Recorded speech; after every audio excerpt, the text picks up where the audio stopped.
વિદેશમાં રહેતા ગુજરાતીઓને ભારતીયો માટે એક ખૂબ જ મહત્વના સમાચાર સામે આવ્યા છે। જો તમે America, Canada, UK, Australia, Germany અથવા તો અન્ય કોઈ પણ દેશમાંથી ભારત આવવાની હવે તૈયારી કરી રહ્યા છો, સાથે એવી વસ્તુ લાવવાના છો, તો એરપોર્ટ પર સોનું, રોકડ રકમ, ઇલેક્ટ્રોનિક અને અન્ય કિંમતી વસ્તુઓ અંગેના કસ્ટમ નિયમો જાણવા ખૂબ જરૂરી છે। જૂન 2026થી નિયમો એકદમ બદલાઈ ગયા છે। નિયમોની પૂરતી જાણકારી ન હોવાને કારણે અનેક મુસાફરોને એરપોર્ટ પર દંડ, સામાન જપ્ત થવાની કાર્યવાહી અથવા તો કાનૂની મુશ્કેલીઓનો સામનો કરવો પડી શકે છે। ભારત સરકારના કસ્ટમ એક્ટ 1962 અને central board of indirect taxes and custom દ્વારા આ નિયમો નક્કી કરવામાં આવ્યા છે।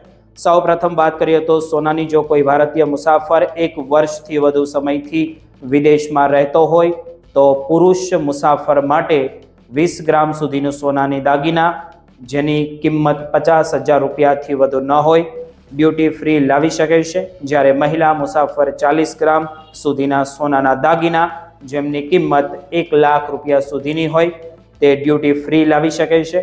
જો કે આ છૂટછાટ માત્ર વ્યક્તિગત ઉપયોગના દાગીના માટે જ છે। ગોલ્ડ બાર અથવા તો ગોલ્ડ કોઈન માટે આ લાભ મળતો નથી। જો કોઈ વ્યક્તિ 6 મહિનાથી ઓછા સમય માટે વિદેશમાં રહ્યો હોય તો તેને સોના પર કોઈ ડ્યુટી ફ્રી છૂટછાટ મળતી નથી। સંપૂર્ણ સોના પર કસ્ટમ ડ્યુટી ચૂકવવી પડે છે।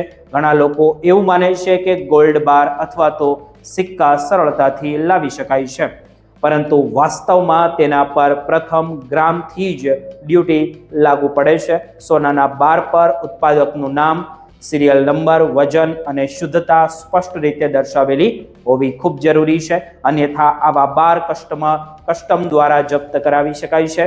હવે વાત કરીએ રોકડ રકમ અને કરન્સીની, તો વિદેશી ચલણ ભારત લાવવા માટે કોઈ નિશ્ચિત મર્યાદા નથી હોતી, પરંતુ જો કોઈ મુસાફર પાસે $5,000 અમેરિકન ડોલરથી વધુ કેશ હોય અથવા તો કેશ અને ટ્રાવેલર્સ ચેક મળીને $10,000 વધુ થાય તો તેને કસ્ટમ સમક્ષ ડિક્લેરેશન કરવું ફરજિયાત છે। ભારતીય ચલણની વાત કરીએ તો વિદેશથી પાછા ફરતા મુસાફરો માટે 25,000 રૂપિયા સુધીની ભારતીય કરન્સી સાથે લાવી શકાય છે। ઇલેક્ટ્રોનિક વસ્તુઓ માટે પણ ખાસ નિયમો લાગુ પડી ગયા છે। જો કોઈ ભારતીય રહેવાસી 3 દિવસથી વધુ સમય માટે વિદેશ ગયો હોય તો તે 50,000 રૂપિયા સુધીની કિંમતી વસ્તુ એટલે કે ઇલેક્ટ્રોનિક વસ્તુઓ ડ્યુટી ફ્રી લાવી શકે છે। ઉપરાંત 18 વર્ષથી વધુ ઉંમરના મુસાફરોને એક લેપટોપ ડ્યુટી ફ્રી લાવવાની મંજૂરી છે। જો કે LED, LCD અથવા તો પ્લાઝમા ટીવી આ મર્યાદામાં આવતા નથી અને તેમાં પર અલગથી કસ્ટમ ડ્યુટી ચૂકવવી પડી શકે છે। આ ખાસ નોંધ લેવી જરૂરી છે। સામાન્ય મુસાફરો માટે ડ્રોન લાવવા પર પણ કડક નિયંત્રણો લાગુ કરવામાં આવ્યા છે। દારૂ અને તમાકુ માટે પણ નિયમો નક્કી કરવામાં આવ્યા છે, સાથે સિગારેટમાં પણ નિયમો નક્કી છે અને મુસાફરો 2 લીટર સુધી દારૂ અથવા તો વાઇન ડ્યુટી ફ્રી લાવી શકે છે, જ્યારે તમાકુમાં 100 સિગારેટ અથવા તો 25 સિગાર અથવા તો 125 ગ્રામ તમાકુની મર્યાદા નક્કી કરવામાં આવી છે। આ મર્યાદા કરતાં વધુ જથ્થા પર વધારાની ડ્યુટી લાગુ પડી શકે છે। એરપોર્ટ પર પહોંચ્યા બાદ મુસાફરોને ગ્રીન ચેનલ અથવા તો રેડ ચેનલનો વિકલ્પ આપવામાં આવે છે। જો તમારી પાસે માત્ર મંજૂર મર્યાદામાં આવતા સામાન હોય તો તમે ગ્રીન ચેનલનો ઉપયોગ કરી શકો છો, પરંતુ જો તમારી પાસે વધારાનું કોઈ સોનું, વધુ રોકડ રકમ અથવા તો ડ્યુટી પાત્ર સામાન હોય તો તે રેડ ચેનલમાં જઈ તેની જાહેરાત કરવી તમારી માટે ખૂબ જરૂરી બની જાય છે। ગ્રીન ચેનલમાંથી માહિતી છુપાવીને પસાર થવાનો પ્રયાસ કરનાર મુસાફરો માટે કડક કાર્યવાહી થઈ શકે છે।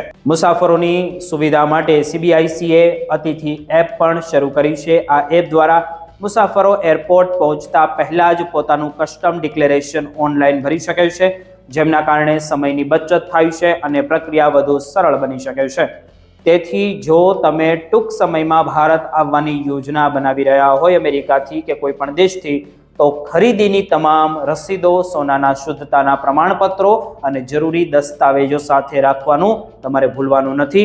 નિષ્ણાંતો કહી રહ્યા છે કે સામાન અંગે સાચી માહિતી જાહેર કરવાથી મુસાફરો કાનૂની મુશ્કેલીઓ, દંડ અને સામાન જપ્ત થવાની શક્યતાઓથી બચી શકે છે। મુસાફરી કરતા પહેલા તાજેતરના નિયમોની સત્તાવાર માહિતી તપાસવી પણ એટલી જ જરૂરી છે, કારણ કે કસ્ટમના નિયમો અને ડ્યુટીના દરોમાં સમયાંતરે ફેરફારો થતા રહે છે. તે તમારે જાણવા ખૂબ જરૂરી છે. કોઈ નવા ફેરફારો આવશે તો અમે તમને આ ચેનલ ઉપર જણાવતા રહીશું.